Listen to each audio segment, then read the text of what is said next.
हाँ, जैसे मानो पंडित जी, मैंने आपसे त्रिकाल संध्या शुरू की है, तो मैं ये जानना चाहता हूँ कि इसका प्रभाव हमें कितने दिन में पता लगता है, इसका त्रिकाल संध्या का?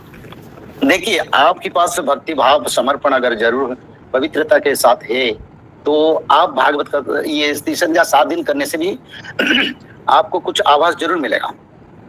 आप करिए ना, आप उसको कीजिए और 1 महीने के अंदर मेरे हिसाब से दर्शन भी मिलता है। कहीं सपना में प्रभु आके बताते हैं आगे भविष्य के बारे में, कुछ भी तो जरूर एहसास मिलता है, आपको भी मिलेगा। आप कीजिए पूरा नियम के साथ, भक्ति के साथ पालन करें। कोई साधना नहीं है ये एक धारा है, ये कोई साधना नहीं है। इसमें कोई जैसे मनुष्य लोगों का आशा रहता है, इसमें कोई आशा नहीं। ये एक धारा है जो मानव के लिए उद्धार का और मानव लोगों को सत्य युग लेने के लिए तत्व है। जैसे पंडित जी, मैंने गुरु मंत्र ले रखा है, तो गुरु मंत्र के बाद मैं इसको कर सकता हूँ? देखो बाबा, जो गुरु मंत्र नहीं है, गुरु मंत्र का समय अलग है। गुरु मंत्र तुम्हारा त्रिकाल संध्या के समय पर नहीं है, तो त्रिकाल संध्या समय में त्रिकाल संध्या करो। गुरु मंत्र गुरुदेव ने जैसे बताया उस हिसाब से करो। ठीक है, ठीक है, धन्यवाद पंडित। जय जगन्नाथ पंडित जी। जय जगन्नाथ जी, थोड़ा सा ये मार्गदर्शन चाहता हूँ। मैं तो नॉनवेज नहीं खाता हूँ, पर दूसरे लोगों के लिए कुछ आप थोड़ा सा इसके ऊपर प्रकाश डालेंगे कि नॉनवेज क्यों नहीं खाना चाहिए? बहुत आनंद बात। ऐसे प्रश्न बाबा कोई तो नहीं पूछता, तुमने पूछा, तेरे को धन्यवाद है, साधुवाद है। देखो बहुत अच्छा, नॉनवेज क्यों नहीं खाए?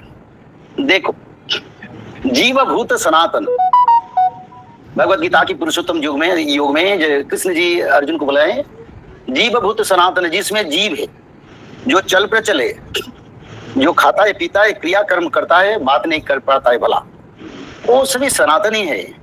कर्म के अनुसार किसी को जीव जन्म मिला है, किसी को छोटे मोटे जन्म मिला है, किसी को मानव जन्म मिला है। तो कोई सनातनी को कैसे खाएगा? पहला तत्व है। दूसरा, हर जीव में आत्मा है और उसी आत्मा के कारण वो जीव अपना कर्म करता है, और कर्म फल से मनुष्य लोगों को 84 लाख जन्म मिलता है।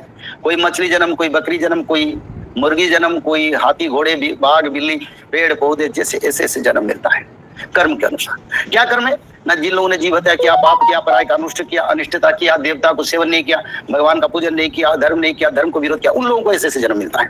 और वो प्राणी अपना कर्म फल जब भोग रहा है, मानव का क्या अधिकार उसका कर्म फल से वंचित करके उसको खाए?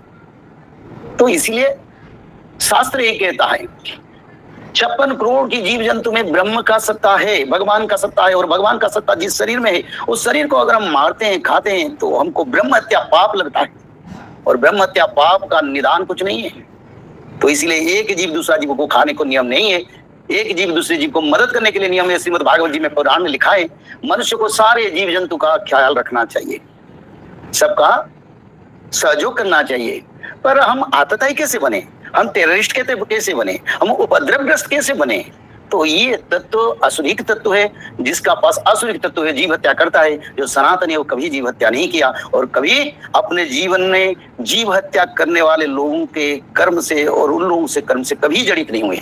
तो इसलिए ये एक जीव दूसरा जीव को मानना नहीं चाहिए। शास्त्र पुराण में लिखा है हर जीव में जीव तत्व है, ब्रह्म तत्व है। तो ब्रह्म को हत्या करने वाले लोगों को असुर जोनि और नीच जोनि और जम जंत्रणा 84 लाख जन्म में भटकना पड़ता है, कई दुख मिलता है। तो इसलिए मानव को, जीव एक मानव है, दूसरा जीव भी वो जीव है, बस कर्म से छोटे बड़े हैं, उसका देखभाल करना, उसको रखवाला करना, जैसे पिता पुत्र का संपर्क होना चाहिए। ये तो कलयुग के कारण चल रहा है, पर आगे नहीं चलेगा।